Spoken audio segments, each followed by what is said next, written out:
Thanks everyone for being here, y'all. Welcome to Austin. Welcome to Texas. Thank you. So, wow, we're here to talk about alternative fundraising models. Yes, we are. Thanks for being here to listen. It is, obviously a tumultuous situation going on. We talk about the banks. An incredible weekend to have everyone here. I thought that it was bad timing that we have, this financial crisis. But really great to have everyone here, on our turf here in Austin. If there's anything that we can do, as a community, we need to lean on each other. It's just a really uncertain time. So we're going to talk about how we can get creative and still continue to help startup founders and, continue to work hard and be supportive. And I feel like I'm in such great company. Thank you. Me as well. Yeah, thank you. Yeah, and thank you so much, Marisa from Builders and Backers. She's an exceptional figure in the community, not just in Austin, in Texas as the best country in the world, but on an international capacity too. It's really incredible to see the leaders come up, in this situation. So let's, I guess we have some slides here too to help. We don't. So don't pay any attention to that up there. You can go ahead and make an introduction and your background. And sure, yeah. Thanks. Such an incredible one. So. Yeah, thanks so much, CS, and thanks to everyone for being here. My name is Kathleen Hale. I'm a partner with Builders and Backers. Builders and Backers is an investment firm. We are based in the DC, Northern Virginia area, but our team is all over the country, and we do a lot of our work in the Midwest as well. And that work is through our idea and venture development programs. And so while I'm both a venture capital investor, I also head up the idea and venture development side of our work at Builders and Backers. The core of that work is what we call the Idea Accelerator Program, and we'll talk some more about that. Before Builders and Backers, I actually started my career as an attorney and went from an attorney to the founder of a treadmill desk company. So not quite the usual path that one takes when they leave law school and practice law for 10 years, but my back hurt and I wanted an alternative, so I built it myself. I went on to start and found a couple other consumer products goods companies, everything from standing desks and office products to mermaid blankets. And so if you ever climbed into one of those snuggly things, I had my hand in those as well. I decided to exit from the consumer products world after building and running those companies for a long time and transitioned into the venture capital space and wanted to invest and give back to founders. So I was the director of operations for 1776 Ventures. And that's where I was working with Donna Harris, who is our CEO and founder of Builders and Backers and my partner in the work that we're doing. So while we're venture capital investors and we do invest in that traditional form of traditional investing form, one of our core to the work that Donna and I are doing at Builders and Backers is to bring alternative ways to find and fund ideas. And the finding piece is a lot of the work we do in the Idea Accelerator Program. And the funding piece is some of what we're going to be talking about today. Yeah, thank you so much for being here, too.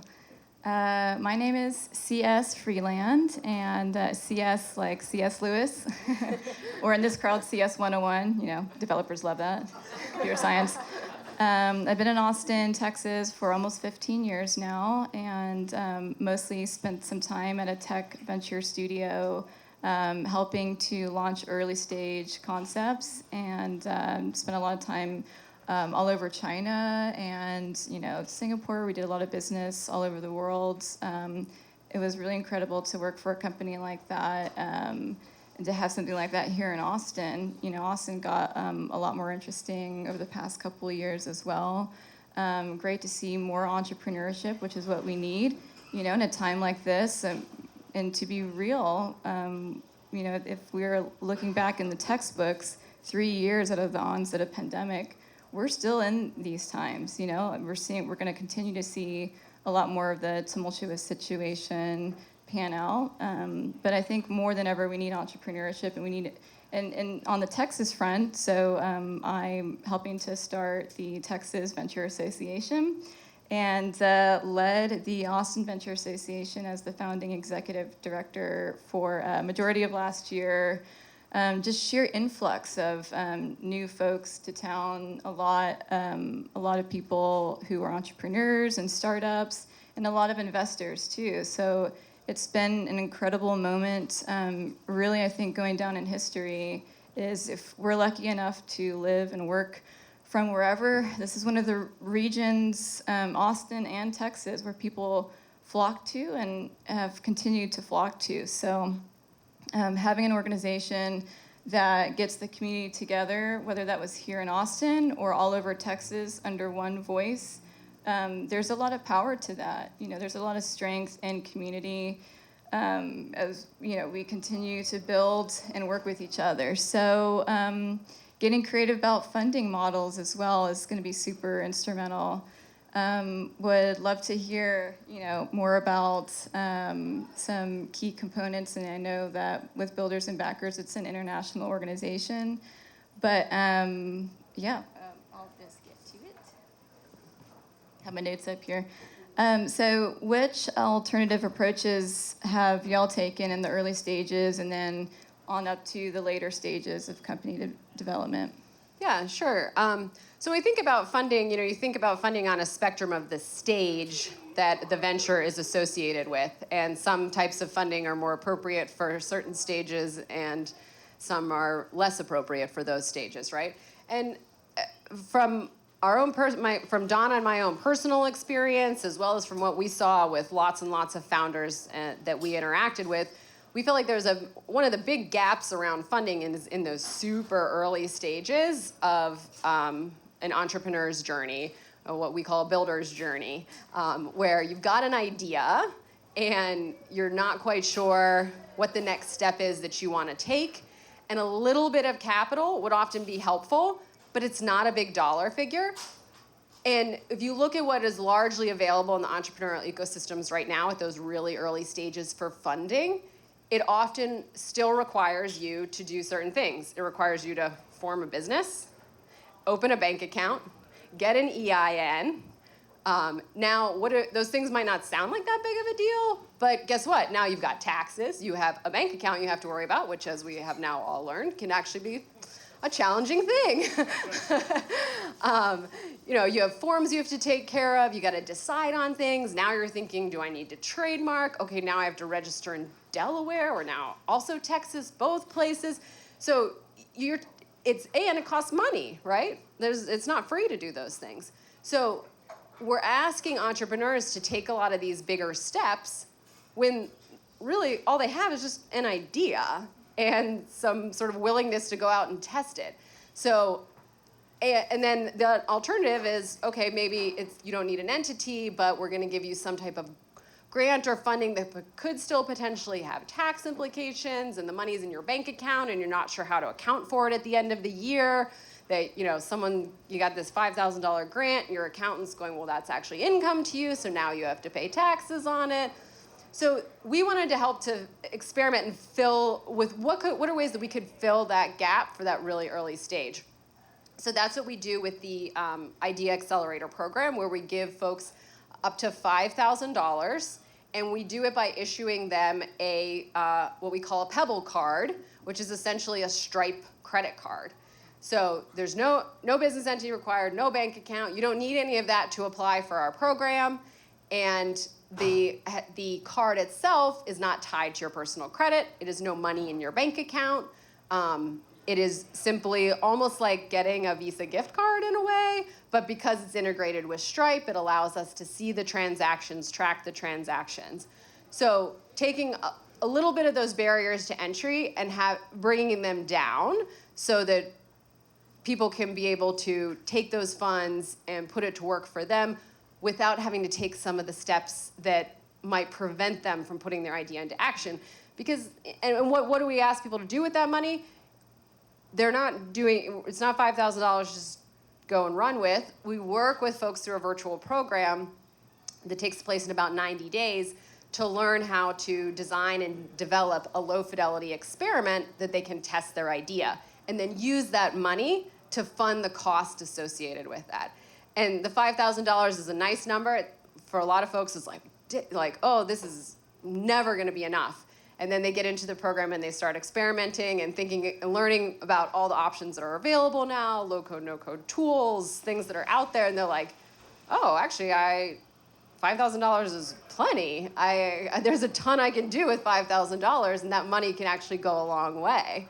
So that's one of our big learnings as we were experimenting ourselves and going, what's the right number, And that's sort of we found to be a good one where, and often surprising with some of our builders where they say, oh, I thought I was gonna blow through this $5,000 in no time, and it turns out it was actually a great amount of money for me to run with. And we do have some of our builders here in the audience right now, if anyone wants to chat with them afterwards a little bit more about that. So when we think about the really early stages of entrepreneurship, that's a way that Builders and Backers is trying to experiment around that first step and how we can get a little bit of money into people's pockets. Yeah, well, as founders, being resourceful is such a key, important thing. And now we're seeing times where you just don't want to blow all your cash on, don't spend it all in one place. So, what companies are a great fit for your program? We talk about CPG. And you have such a great consumer package experience. Yeah. So when it comes to our program work at Builders and Backers, we also take an approach that we call as idea agnostic. So for our venture fund, we have a thesis, right? Every venture fund's got a thesis. You have to fit within that thesis in order for us to deploy money into you. So if you're a founder out there trying to get venture capital money, and you probably get a lot of VCs going, oh, you're not a thesis fit, or like, well, did you read our thesis on our website? That's not what we do, And that's fine, that makes sense for that, and we have one too. But it can cause a lot of sort of like bouncing around of like, I don't know, like, am I a fit for that thesis? Am I not a fit for that thesis? And so in the early stage, we wanted to put that aside and say, okay, there's no thesis. We're just like, thesis out the window. And another thing that we see as a challenge in the entrepreneurial world is we also tend to sort ideas, I think, a bit too quickly. So in that very first, like, okay, I see this problem and I got this idea, and here's what it is. When the entrepreneur translates that into words, it can be interpreted in ways that people go, oh, okay, well, that's a small business, or that is probably a nonprofit, or, oh, for sure, you're going to need to raise VC for that, and that's a huge technology company that you must now go out and get angel funds immediately, So we sort of put on the Harry Potter sorting hat and go, that's the lane that you fit in. Here are the resources for you. Go to the Small Business Center, talk to this person, apply to this accelerator. When, the track record actually of entrepreneurs and folks in the entrepreneurial world is not that great at identifying if you're in the right lane at that very early stage. And particularly, I think that there are ideas that can get discounted too around, pattern matching, where people don't see the potential for scale with ideas. So for the Idea Accelerator program, we are all comers, and whatever ocean wave technologies to literacy for kids to agricultural products to consumer product goods, all comers, and let's sort it out and see what happens.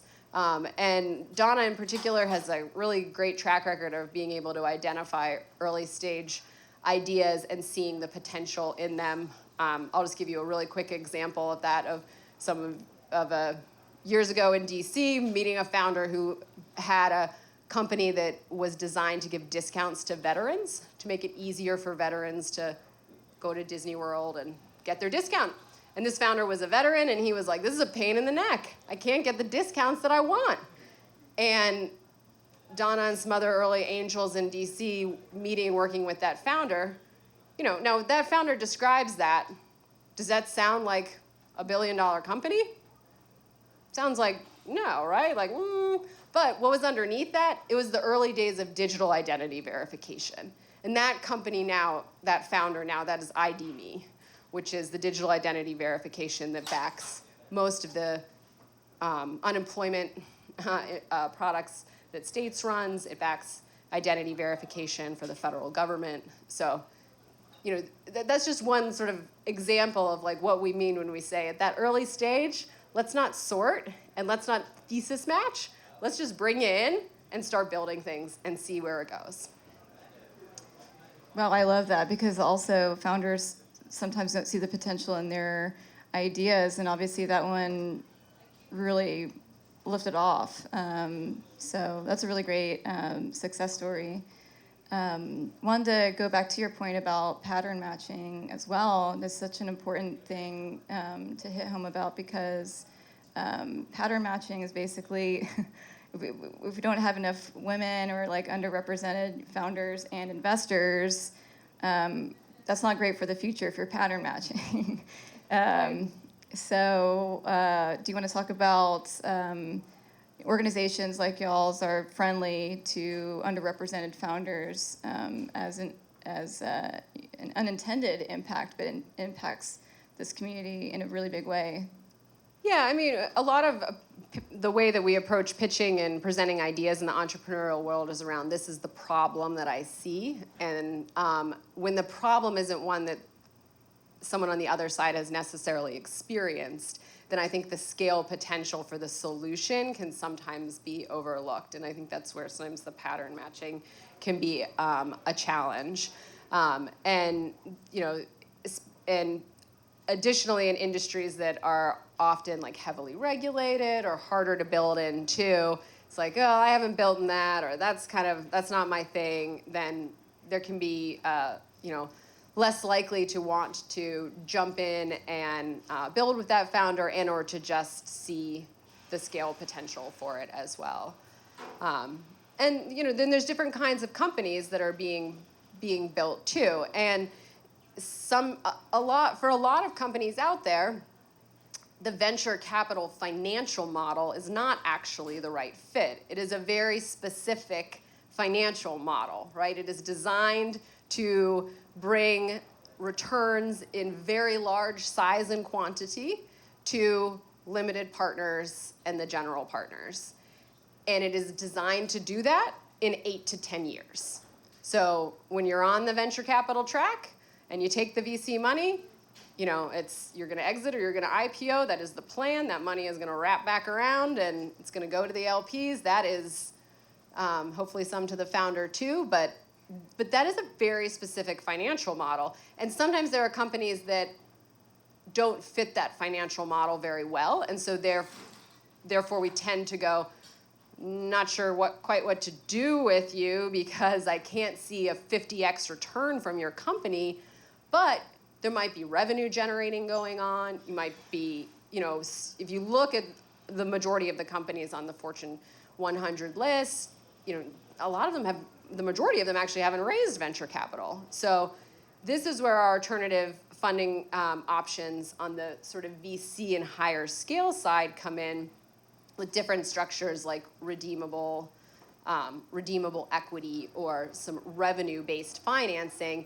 that allows for more flexibility around the type of business that a founder is building and what that founder wants out of it. Because if you're a founder who's raising VC and going down the VC track, again, the entire goal is to exit and likely you to exit as well in 8 to 10 years. And that's not the kind of company that some founders want to build. Some founders want to build a company that they're running for 20 or 30 years and that they retain a bigger stake in.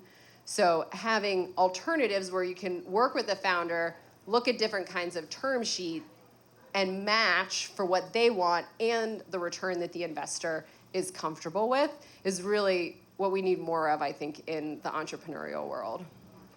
One thing I've gotten really excited about is seeing cities and states, not just the U.S. Treasury government incentives, Do you want to talk about some success stories that you've seen, here in the U.S. or y'all's work around the world? Yeah, in terms of like government funding, and I mean, I think people would be surprised to know that there is funding available at the government levels, but everything from small business development associations or SBIRs or things, but the federal government itself right now is putting a lot of money into states individually to fund state-based venture capital funds. This is legislation that came out a year and a half ago or so, and that money is starting to flow in, and it will be designated specifically to be deployed into companies in those states. So, millions of dollars is going to be in the hands of VCs based in Texas and in Oklahoma and in Ohio, and they will be able to deploy that into companies that are there and growing there. So it's a big leveling of the playing field that I hope, as it's still government, so there's the RFPs, and then this has to come out, and that part of the website has to get updated, and the rules, and all the things have to happen. But once all the things happen and that money starts getting rolled out, I hope that there'll be more coverage for it, and because it really is a good moment for us as a country to see more availability of capital in more places, particularly in places in the Midwest. We do a lot of work in the Midwest. In the heartland, where capital has not been as easy to come by as the kind of top 3 traditional spots. One point I would like to make about that, and what we're really excited about here on the Texas front is, we had the bill filing deadline 6 p.m. yesterday. So there's actually 2 Texas, I'm being cutesy about it, but calling them like Texas venture bills. It's important to have recognition for startups and their investors here at the Texas Capitol. And just to let you know, and to use Texas as a case study, there is $200 billion. I feel it sitting a couple blocks away from us at the Capitol. Texas did really well, actually, during the pandemic, and that was a lot of the property tax and sales tax. And by the way, $34 billion was like some extra cash we had to spend. That'd be nice. $200 billion, yeah. So take a little bit of that on hand. Do what? Take a little bit of that, spread it around. Yeah. The most jarring point I would make is that there was no recognition for startups. Not a single penny goes to help recognize our state's next big-time job creators and type of job creation, too, in certain industries. So the 2 bills going around right now, one matches, as an example of how states can be supportive, one bill matches the federal money coming in, and the other one matches Texas VC investments inside the state in certain sectors. So that would be, for example, infrastructure, clean energy, cybersecurity is a big deal, in San Antonio and starting to pop up in different regions around Texas. Ag tech, innovations in food is really important.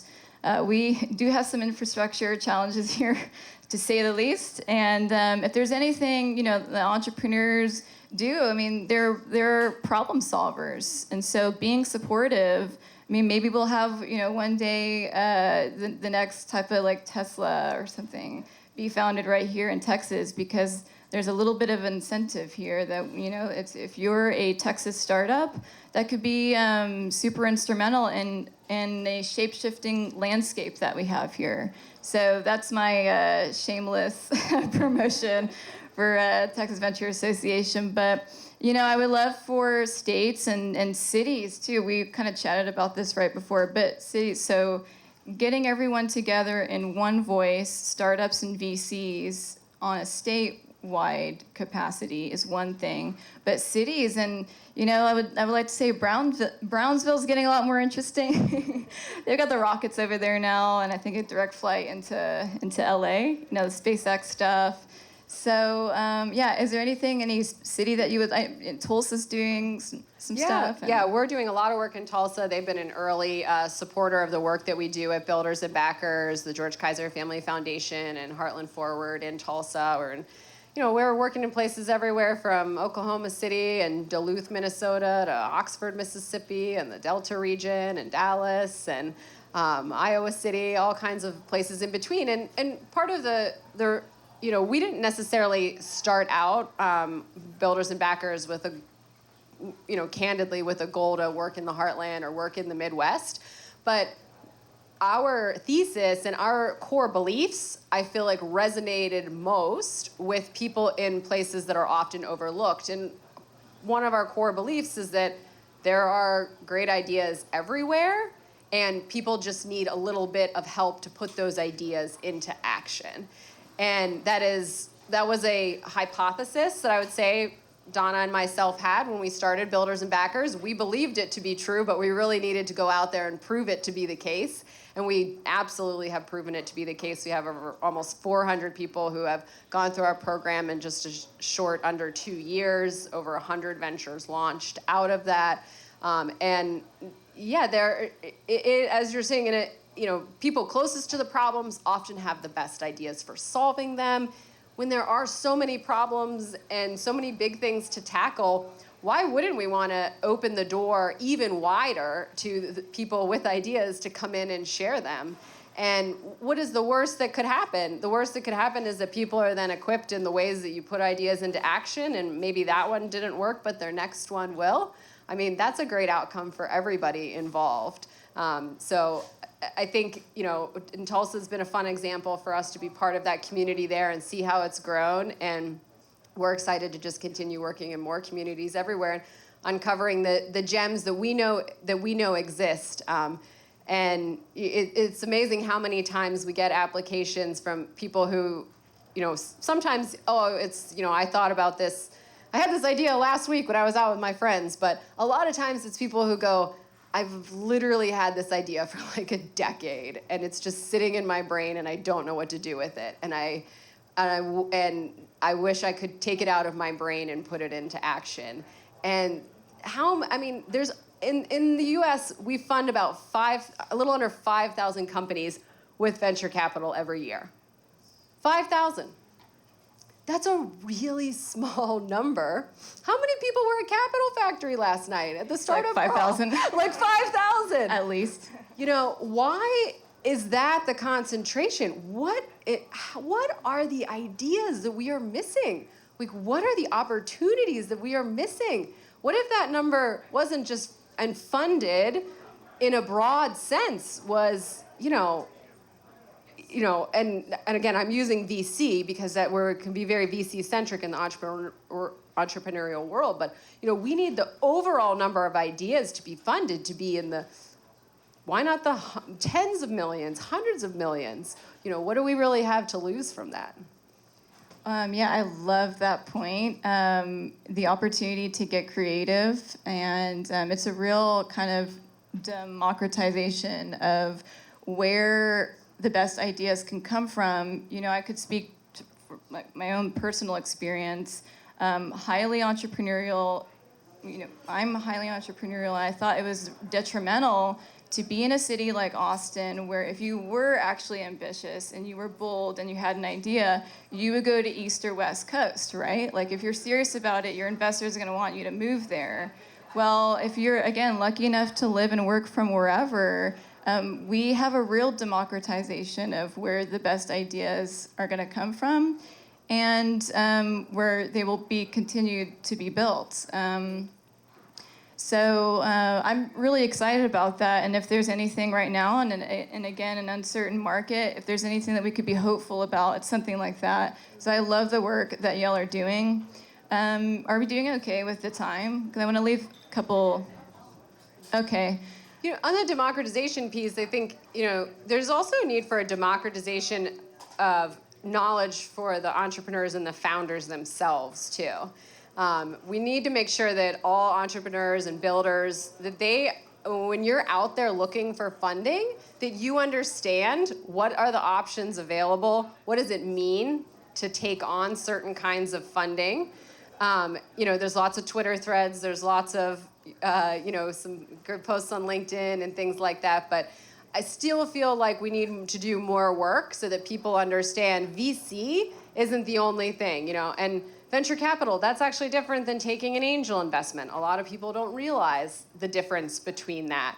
But there is a difference, redeemable equity. I mean, that wasn't even a term, and I'm, been in this space for a long time that was even thrown around until a couple of years ago. Like, what does that mean, That means that you can sell equity in your company with a plan to buy that equity back as you meet certain revenue marks or cash flow marks, such that you end up owning more of the company at the end than you did when you get that capital early on. A lot of founders don't know that's an option, even when they're generating really nice MRR and ARR. Pipe and tools like that you can use to leverage for credit as you're building, still not known enough to enough people out there. So people are, going down the route that is the loudest, and which is venture capital. And, again, I am a venture capitalist, so it's, but it's just the one that gets the most attention, and the other ones are kind of in the shadows a little bit more. And we need to continue to shine light on those so that everyone who's building can make the best choice for their company and for the type of company that they want to build, and grow. Yeah, it's a real community development effort. VCs get a lot of the spotlight. The word venture is like such a thing. Like, we're in the hat right now. But I would like to call it, as we do at Texas Venture Association, the greater venture community. So not just VCs, but accelerators, incubators.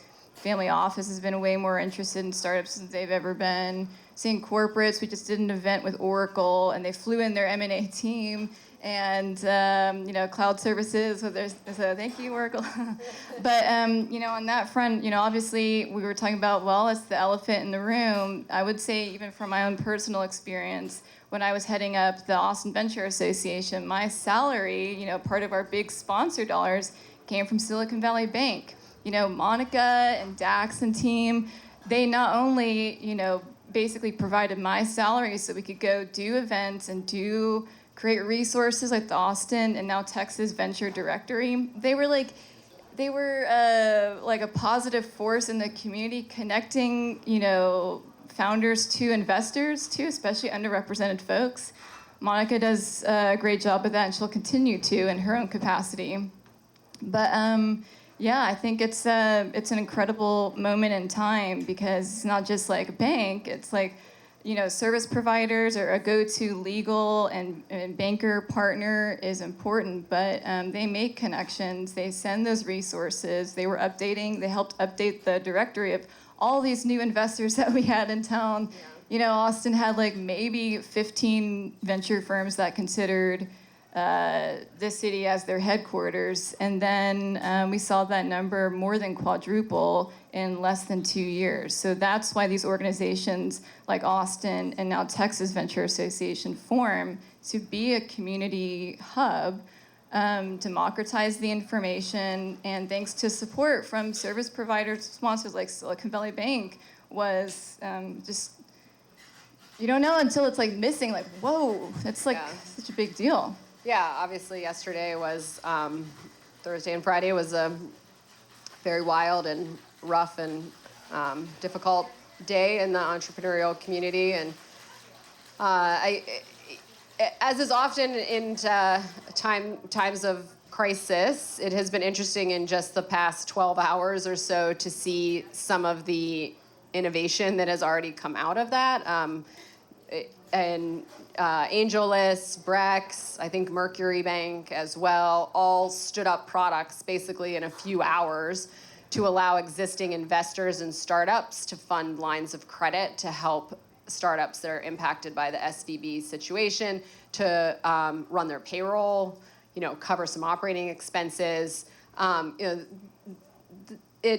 Although we obviously wish the situation was not the case, it was a little heartening to open up the Twitter threads and see in the newsletters this morning, oh dang, AngelList, here you go, this is the tool, we build it. Brex is like, here you go, and, no stake in any of those games, but just, in a moment of crisis, we now have an alternative option to help fund these companies that were impacted. And it also reminded me a little bit of something that I had a conversation with a founder a couple of weeks ago, where they had sort of a crazy structure, not crazy, but an unusual structure for funding that they had just come up with, and had a couple angels they've been talking to. And I was like, I don't know, I've never heard of that before, but why not? Pitch it to them.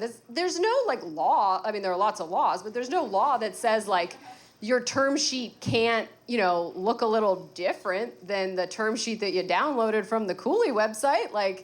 You want to tweak some things and put it in front of someone and see what they say? Why not? Literally what these things that are existing this morning weren't, as far as I know, traditional financial products that were available, and now they're here, and I guarantee you people are using them today. So, don't be afraid to think creatively about your funding options as well. Okay. 10 minutes for questions. Does anyone want to raise their hands? And yeah, hi there. Hi. So I was wondering about funding. So we've talked a lot about, obviously you talked about West Coast, East Coast, and Austin and all that. But a lot of cities, what about some of that maybe more up and coming, more rural or smaller town areas? How do you see those interplaying and building, capital and other, ventures out in that area? I run a small nonprofit conference in Marquette, Michigan, which is a part of Michigan. Yeah. So, nice. Well, that's awesome. So just to give you a little bit of context around our Idea Accelerator program, when we were talking about that $5,000, that comes from what we call our Pebble Fund. And the Pebble Fund is it is funded by philanthropic contributions. So organizations make a philanthropic contribution to the fund where they get the tax deduction, and then those funds go and fund the entrepreneurs. So that is the work of nonprofits and foundations in all of the cities that we're working on who want to fund innovation, who want to fund entrepreneurship and ideas. They get the benefit of the tax deduction for it. And it's also takes some of the paperwork out of nonprofits providing grants. Providing grants to individuals and or businesses can actually be a little bit of a paperwork challenge and mess, and not all nonprofits are set up for it. So, I think that's one way that the nonprofit sector can definitely be contributing to innovation. And then, there's also, we can think top down in terms of innovation on a community by community basis, but we should probably also think a lot more bottom up, because once there are people in a city or a community who are doing something, who whether they opened a storefront or they build a technology product and they're starting to get eyes on it and there's buzz, then the bees kind of flock to the honey then, so as individuals, finding and supporting those people and helping to amplify what they're doing, I think can be a really core way to activate support on a local level. One thing that I'm really excited about, just tooting the Texas horn, I guess.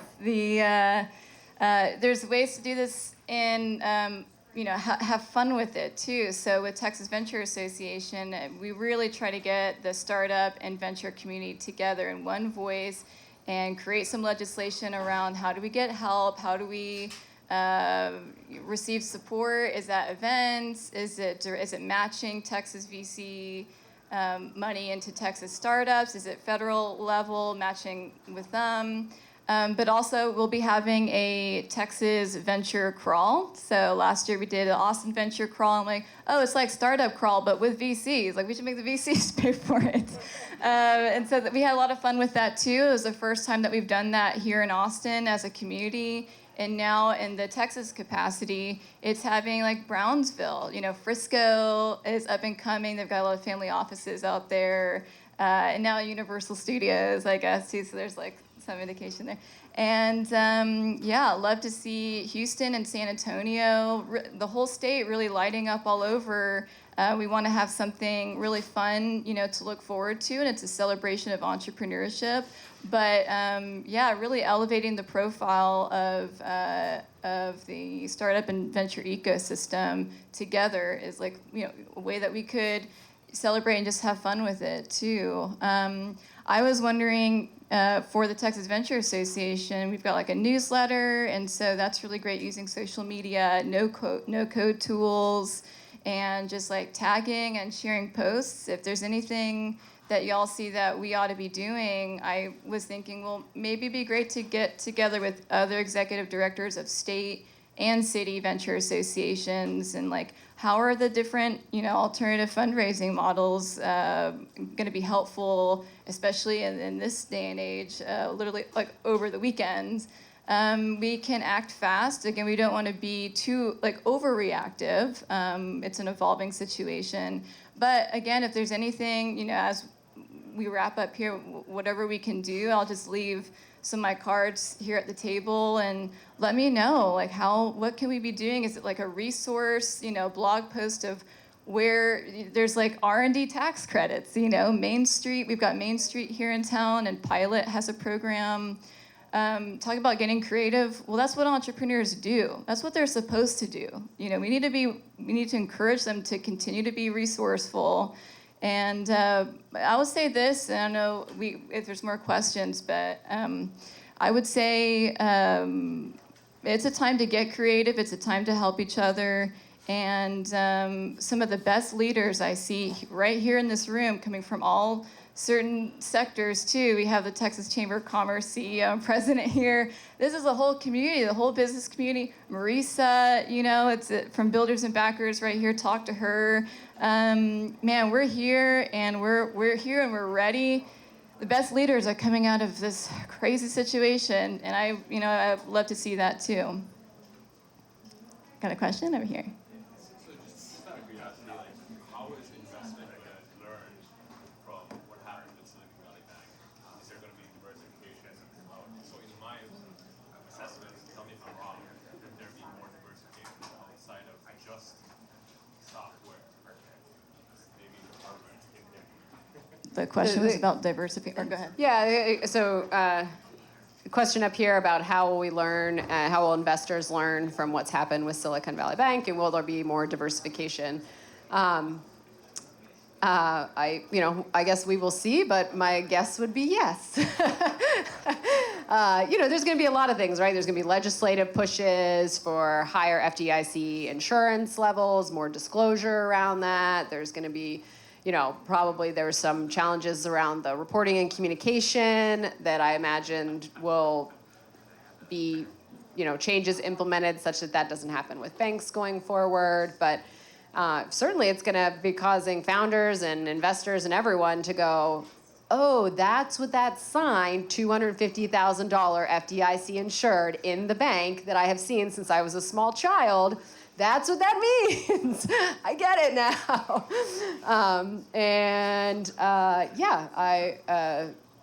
I think time will tell, but there are neobanks and other banks out there that were taking a different approach from this before. So it'll just be interesting from a banking industry perspective, as are traditional banks going to stay in the traditional way, or more people going to move to neobanks that already diversify their funds in ways that they would say protect the depositors, and don't use the depositors' funds as a source of investment. So maybe there'll be more of a move towards that. Lots of people probably heard the word neobank, but now there might be a little more context around what exactly that means and how a neobank is actually different. So. Any other questions? Okay. Question about the Texas, I guess, not so much venture, it could be venture, but economic status where you're providing resources to bring startups from outside of the state into the state. Are there any initiatives or endeavors to increase those efforts? Yeah, so with Venture Built, matching Texas VCs, startups inside the state, there is a deal closing element to that as well. I mean, obviously investors like to be close with their startups, and here in Austin, we're lucky enough. It's usually not too hard of a sell to try and get people to move here. I think we saw something like 500,000 people move to regions all over the state. So, as we built up the Texas Venture Association, just thinking through how to be super accommodating. And one of the values that we have here in Texas is that we're friendly, we're neighborly, and it's a rising tide. So feel very lucky to be here in Austin and to be here in Texas. There was an initiative that Texas, we like to say that we're pro-business. I would like to challenge and say, what type of business? We have initiatives for startups or for small businesses, but startups have a unique set of challenges where it's it is more risky, but way more opportunity and outsized impact. And this is what we talk about when we say like buzzwords like innovation. This is how it happens. It's the highs are highs and the lows are lows. But I would say, we talk about leadership in times like these without being political about it. We've had, it was 2 decades ago, actually under Rick Perry, started the Emerging Technology Fund, and that ended up being $400 million allocated over. We do our legislative session every other year, so it actually is happening right now. So South by is like really crazy, but also on the legislative front, it's an unprecedented time at the Texas Capitol as well. And I would commend the folks that were involved with the Emerging Technology Fund. In 2005, it started, and then closed in 2015. And there was nothing like it going on all over the country. There's no other states that had any initiative, and it was the first one, and that was a large chunk of cash to be doing back in 2005, too. The context is like the whole venture and startup scene is just obviously way different. So loved that leadership, and we have a review of what that looked like, the pros, the cons, and an added context of the situation. Not a revisionist history, but like now we know, and we've had a lot of learnings from that as we design new legislation for company building in this day and age, and investing in this day and age. Okay. Hello, it's Texas, but you are a Midwest house, so how both organizations working across the U.S. with other ventures and firms to try to unite more together on things? So what are you doing, being that you're in Texas, with other organizations across the U.S.? So I know you've had conversations with like Pride Funds in Ohio, and we also do things across the U.S. Yeah, so the question was about like how do we work collaboratively with other states and just entities outside or maybe global. It's really interesting. Tokyo is offering incentives, like go to Tokyo if you've got like a business in these sectors and you're at this level. A little bit different, but yeah. Yeah, I know one of my best friends, he broke a record for the largest seed fund in Texas. They offered him a trip over there to Tokyo to go check out, how awesome. And, Israel does a great job about this, and it has. Canada is getting, Canada has always been, at least during South by, a big presence here. Yeah. But yeah, what do you think? What's your view? Well, from builders and backers perspective, like I said, our programmatic work is focused on really early idea stage folks, and we're always looking for next stage programs and opportunities for them to work with. So, for example, we have some builders right now that are looking to potentially move to South Dakota and take advantage of a studio program that's being offered in South Dakota. They do not live in South Dakota at the moment. So, if you run a program like that in your state, we'd love to talk to you and hear more about what that is. Our Marisa or myself or Graham from our team, we're always looking, again, for, we're here to empower the builders and the founders on the ground and then help them navigate next steps in the places where they live. And then, as a venture capital fund, we invest everywhere. So that's the other way that we're working with states is we're trying to put our dollars in all kinds of places and cities and states, including the Midwest. So really appreciate the opportunity to be here at the Midwest House and share with you all today. Thanks, y'all. We can leave some cards and stuff over here. Remain in contact.